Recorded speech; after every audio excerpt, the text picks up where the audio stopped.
एक गांव में एक राजू नाम का अय्याश लड़का था जो सीमा नाम की लड़की से प्यार करता था। पर सीमा उसे प्यार नहीं करती थी क्योंकि वो उसके बारे में जानती थी कि ये लड़का छिछोरा है, तो वो उसे भाव नहीं देती थी। Oh wow. सीमा, आज तो बहुत अच्छी लग रही हो। एकदम पटाखा। चलो मैं तुम्हें घर छोड़ कर आता हूँ, किसी की तुम्हें नजर ना लग जाए। सीमा राजू की बात का कोई जवाब नहीं देती और वहां से चुपचाप भाग जाती है और घर चली जाती है। और अगले ही दिन राजू सीमा के घर आ जाता है।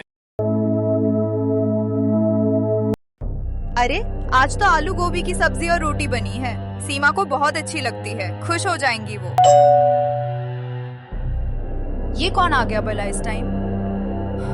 सीमा बेटा, जाके देख कौन आया है बाहर।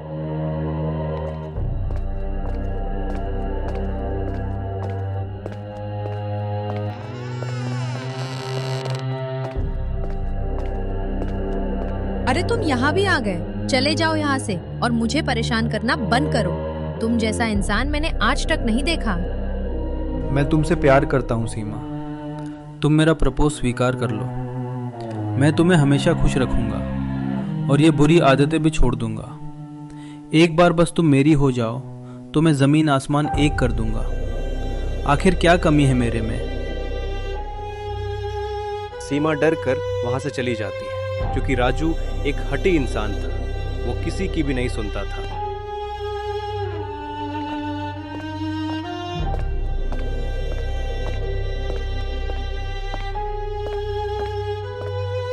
कौन था बेटा इस टाइम? बाहर बहुत टाइम लगा दिया तुमने। कोई नहीं माँ, बस एक साधु था, पता पूछ रहा था तो बस उसे पता ही बता रही थी, तो थोड़ा टाइम लग गया।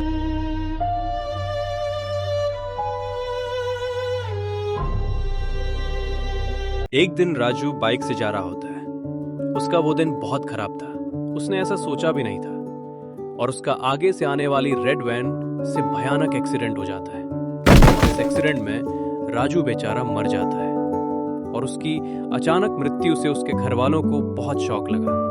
उसे उठाकर अस्पताल लाया जाता है, परंतु डॉक्टर ने उसे मृत घोषित कर दिया था और इस प्रकार राजू की आकस्मिक मृत्यु हो जाती है। राजू की जीवन लीला समाप्त हो गई थी और अब राजू एक भूत बन गया था। ये मैं कहाँ आ गया हूँ और ये मेरे शरीर को क्या हो गया है? क्या मैं मर गया हूँ? ओह हाँ, मेरा तो एक एक्सीडेंट हुआ था।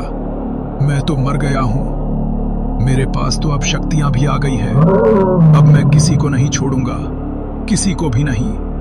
उनको क्या लगता है मैं मर गया तो वो बच जाएंगे? नहीं, सबसे बदला लूंगा। सीमा, तुमने मेरे प्यार की कदर नहीं की और आज मैं मर भी गया। ना मैं तुम्हें जीने दूंगा, ना ही तुम्हारी किसी से शादी करने दूंगा।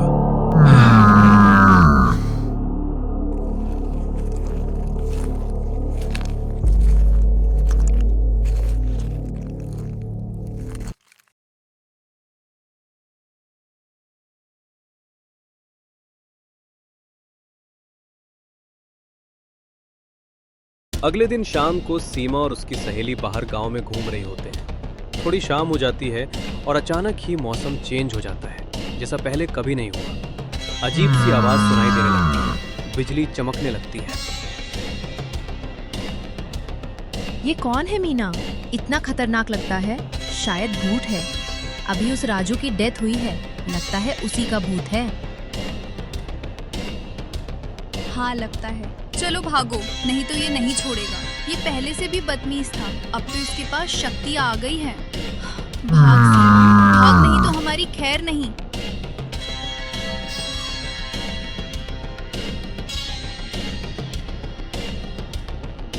तुम जहां मर्जी वहां भागो। अब तो मैं किसी को भी नहीं छोड़ूंगा, एक एक से बदला लूंगा।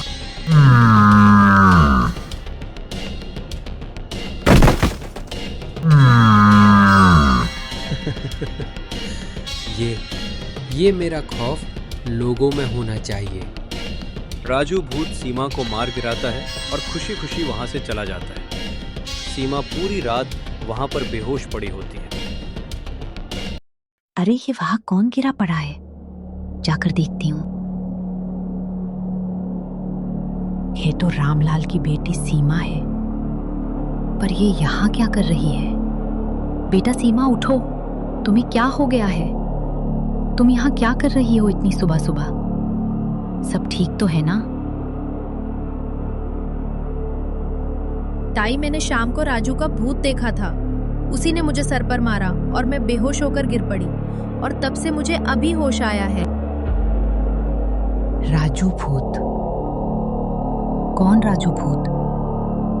अच्छा, वो जिसका कुछ टाइम पहले ही एक्सीडेंट हुआ था और उस एक्सीडेंट में उसकी मौत भी हो गई थी वो। वही राजू जो छिछोरे जैसा था और सबको परेशान करता था। हाँ, उसके बारे में मैं और भी सुना।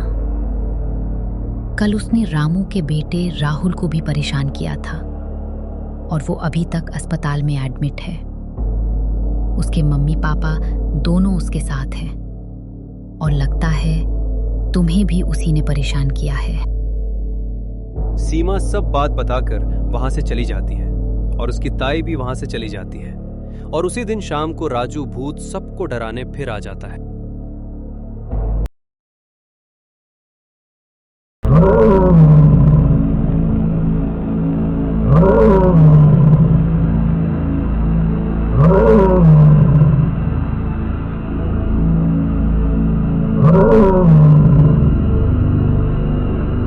अरे माँ, वो देखो, पीछे राजू भूत आपके पीछे खड़ा है।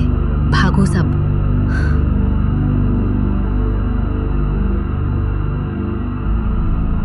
राजू भूत ने इतनी दहशत फैला दी थी कि सबका बाहर निकलना मुश्किल कर दिया था। अब कोई भी शाम को बाहर नहीं निकलता था क्योंकि सबको मालूम था राजू भूत शाम को बाहर निकलता है और फिर लोगों को परेशान करता है।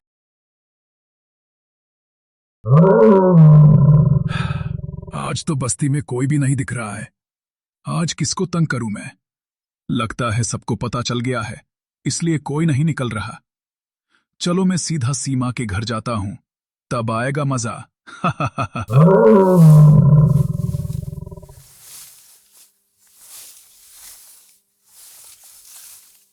सीमा अपने कमरे में आराम से सो रही होती है। तभी मौसम चेंज होने लगता है, डरावनी आवाजें आना शुरू हो जाती है और सीमा उठ जाती है। तभी राजू भूत उसके सामने आ जाता है, उसे परेशान करने लगता है। सीमा, तो तुम यहां हो, चलो मेरे साथ, मैं तुम्हें लेने आया हूं। तुम यहाँ क्यों आए हो आखिरकार? तुम हमारा पीछा क्यों नहीं छोड़ते? चले जाओ यहाँ से। मैं तुमसे प्यार नहीं करती ना, पहले करती थी ना, अब करती हूँ। तुम मेरी बात पहले मान लेती तो आज तुम्हें ये टाइम नहीं देखना पड़ता और हमारी बात कुछ और होती। अब ना मैं तुम्हें जीने दूंगा, ना ही तुम्हारी किसी से शादी होने दूंगा। ये कहते ही राजू भूत वहां से चला जाता है और सीमा भागती हुई अपने मम्मी पापा के पास चली जाती है और उन्हें सब कुछ बता देती है। माँ, हो राजू, भूत मेरे कमरे में आया था और कह रहा था कि किसी को मैं ना जीने दूंगा, ना ही मेरी शादी किसी से करने देगा। उसने मुझे बहुत डराया। एकदम से मौसम चेंज हो गया, डरावनी आवाजें आना शुरू हो गई थी। इस राजू भूत ने तो दहशत फैला दी है। अरे सीमा के पापा, इसका कुछ करना पड़ेगा। आखिरकार ऐसा कब तक चलेगा? हाँ, मैं गांव वाले से इस बारे में बात करता हूँ और इसका कोई हल निकालता हूँ। अगले दिन सीमा के पापा गांव वालों से बात करते हैं और अपनी सारी कहानी बताते हैं और सभी गांव वाले मिलकर इसका हल निकालते हैं। वो इसके लिए एक साजिश बनाते हैं कि जब भी शाम को राजू भूत आएगा तो उसे पकड़ेंगे। और उसी दिन शाम के समय राजू भूत आता है। अरे वो देखो, राजू भूत आ गया है, सब तैयार हो जाओ। तांत्रिक, तुम तैयार हो जाना, आज इसे पकड़ कर ही रखना है। तो तुम हो राजू भूत, तुमने सारे गांव वालों को परेशान करके रखा है। चलो, अब तुम्हारा टाइम खत्म हुआ। अब आगे से तुम परेशान नहीं कर पाओगे क्योंकि मैं तुम्हें अपने वश में करने वाला हूं। मुझे कोई वश में नहीं कर सकता तांत्रिक। तुम शायद बोल रहे हो, शक्ति मेरे पास भी है। तभी तांत्रिक उस पर मंत्र करता है और उसे अपने वश में कर लेता है। और राजू भूत अपनी पहले की वेशभूषा में आ जाता है।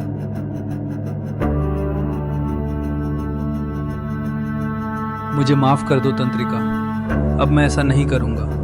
मुझे छोड़ दो। मैं सभी गांव वालों से माफ़ी मांगता हूँ। मेरी वजह से आपको जो भी दिक्कत हुई हो उसके लिए मुझे माफ़ करना। तुम चलो मेरे साथ। तुम्हारी जैसी बुरी आत्माओं को मैं अच्छी तरह से पहचानता हूँ। तुम कभी किसी का भला नहीं कर सकते। तांत्रिक राजू को अपने साथ ले जाता है और सभी गांव वाले तांत्रिक का बहुत धन्यवाद करते हैं कि वे राजू भूत के प्रकोप से बच गए। सीमा भी बहुत खुश थी क्योंकि राजभूत ने उसका भी जीना हराम कर दिया था। कहानी कैसी लगी जरूर बताना और ऐसी ही कहानी सुनने के लिए लाइक, शेयर, सब्सक्राइब जरूर करना। धन्यवाद। आपका एक लाइक हमें नई नई कहानियां आपके लिए लाने में प्रोत्साहित करता है।